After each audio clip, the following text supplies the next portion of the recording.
It's been nearly a year since Bill Browder first joined me in the London studio here at Morningstar to discuss the war in Ukraine, its trajectory and the implications for global politics and finance. And I'm pleased to say he's back. So without further ado, Bill, thanks very much for joining me once again. I want to start by discussing what's happened since February 2022, because it seemed to me on the anniversary of the invasion that you've been proved more or less right about Putin's behaviour and the escalation. But I wanted to ask, is there anything you've been particularly surprised by since that moment? Yeah, a lot actually. Right. I've been surprised by the number of countries in the world from the sort of global south who are not part of this condemnation of the war. Countries like South Africa, Brazil, Mexico, India, who are all sort of sitting on the fence a little bit. I'm surprised by the statistics coming out of Russia. I don't know if they're accurate or not, claiming that the economy is doing so much better than we predicted, although I think that there's a huge amount of disinformation and misinformation in those numbers. And I think I'm surprised by the fact that the Russian people have tolerated unbelievable losses of life in their own armed services. That's another thing which somehow doesn't feel right. It doesn't, I'm sure, we're talking about 10 times the number of people killed in this current conflict in 1 year than were killed in the Soviet invasion of Afghanistan over 10. Still on that latter point, does that speak to the strength of the narrative and the control of media and communications in Russia? Or is there something else culturally? Well, I think what it speaks to is just the hardcore repression that Putin is inflicting on his people. And these days, if you show up to a public square with a blank piece of paper standing by yourself, you'll get arrested and possibly sentenced to years in prison. And so there's just such incredible screw tightening on people in Russia that I think everybody is you have to be some type of hero just to be a decent human being in Russia right now. Sure, okay. I'm going to take you back a few years. When I was a teenager, Bill, I had a fascinating conversation that I've never forgotten with one of my teachers who had been alive during the escalation, the lead up to the Second Vietnam conflict and the US's involvement in that theatre of operations. And he describes kind of the paranoia about domino theory, and that if South Vietnam fell to communism, the effects that could have on the rest of Asia and the wider world. And it seems to me there is a little bit of a parallel there in terms of the influence that Ukraine has on the global narrative. But I wanted to ask you, how important is Ukraine to US interests in particular? What's the fear there if Ukraine falls, so to speak? Ukraine is absolutely vital to U.S. and European interests. And the reason is that why is Putin in Ukraine in the first place? Putin is not in Ukraine because of NATO expansion. He's not in Ukraine because he's trying to build a greater Russian empire. He's in Ukraine because he's terrified of losing power. He believes that if he loses power, he will go to jail, lose his money, and die. And so for Putin, he's been in a desperate plight to stay in power. And if you're a dictator, how do you stay in power if you're worried about the people grumbling and getting angry with you? You create a foreign enemy. And so Ukraine is the foreign enemy. Now, if Ukraine were to be defeated, it's not like he loses his fear of losing power. The best way for him to stay in power is to carry on. And what does that mean? Moldova easily, Georgia easily, but most terrifying is if Putin were to go towards Estonia or Poland or Lithuania. And then we're faced with just the most horrible choice, which is, do we want to go to war with Russia? And when I say we, I mean the collective West, all the members of NATO. We have a treaty obligation to defend Poland or Estonia. Yeah, set in stone. And if we have to go to war with Russia, it's going to be 100 times worse than whatever's happening right now. And then the flip side is, perhaps in some circumstance, the collective West will say, well, actually, why are we going to go to war with Russia over a country with 1 million people, Estonia? And if we were to abandon our NATO allies, then it's all 1945 again in Europe, where Putin will just gobble up Eastern Europe as if he, is just going out for breakfast.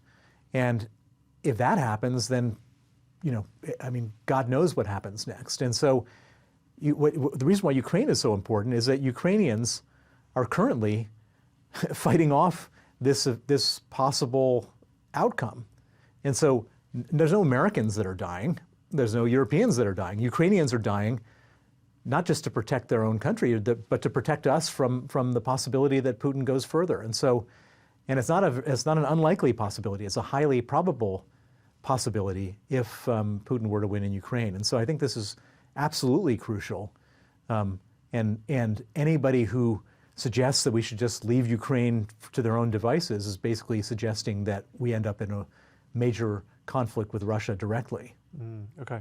I want to move on to the topic of investing, because I think readers will want to hear your thoughts on this for obvious reasons. But I know that you probably don't go on the airwaves to talk about ESG and sustainable investing, but no sooner than Russia had invaded Ukraine in February last year, there was an argument that all of a sudden sort of exclusionary criteria to keep arms stocks out of sustainability funds or ethical investing funds could suddenly be dropped. And there was almost a moral imperative to include big arms companies in those strategies, given the emphasis on national security, the West's moral obligation towards countries like Ukraine. So it seems to me off the back of that there hasn't really been, there's been a bit of discussion, but there hasn't been that much discussion. The argument hasn't entirely won out among ESG fund managers.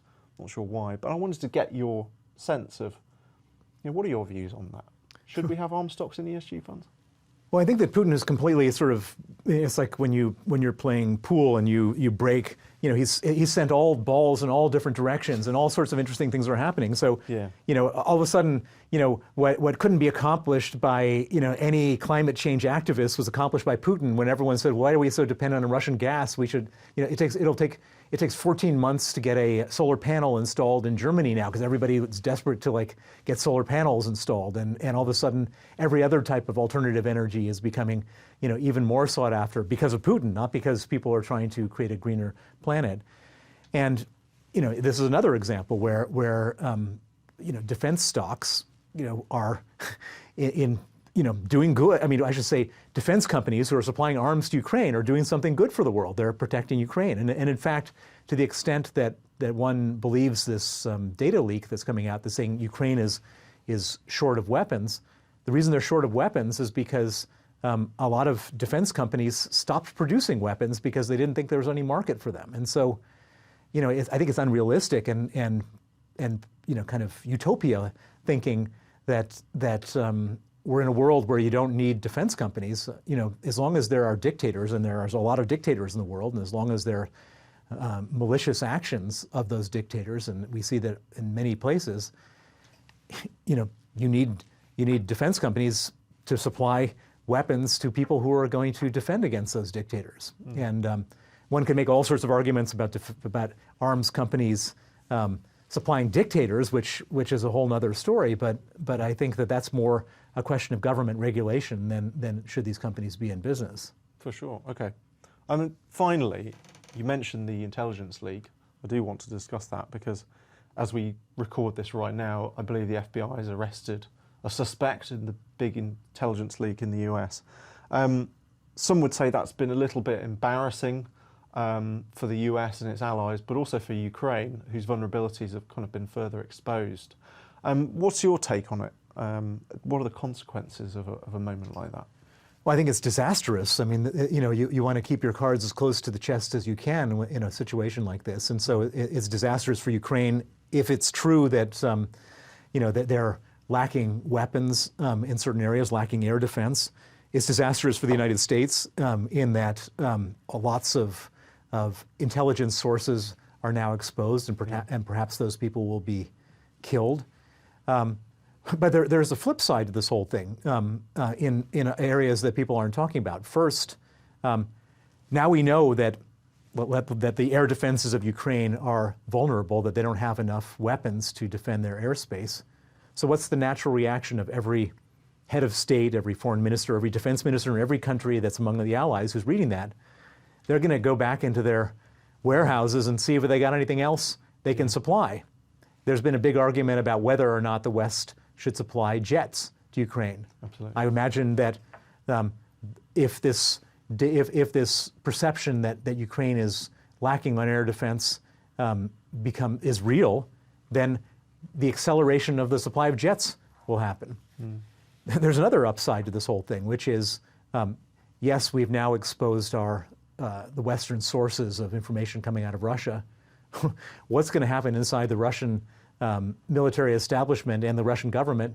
They're going to start turning on each other like sharks, killing each other and doing all sorts of other terrible things to each other as they're trying to root out disloyalty. And I'm sure a lot of loyal people will get caught up in the purge. And so, there's no greater satisfaction than watching the Russians turn on themselves, and this will certainly cause them to do that. How long do those ramifications take to feed through? I mean, do you think we'll be seeing news stories, in the next month about sort of disarray inside the Kremlin, or is it going to be? I think a lot of the stuff you'll never hear about it ever. Yeah. These. And this is a rare moment where you do actually see something, but so much of it goes still unseen. Yeah, I imagine we'll never know who among the Russian military was purged either permanently or put in jail or in some other way. But you can imagine that there's no honor among thieves, and they're going to all be at each other's throats, and a lot of people will get caught up in this thing. Absolutely. Bill, thank you very, very much indeed. If you want to know more about the war in Ukraine and its ramifications for both geopolitics and finance, follow any of our editorial websites internationally. Until next time, my thanks again to Bill. I've been Ollie Smith for Morningstar.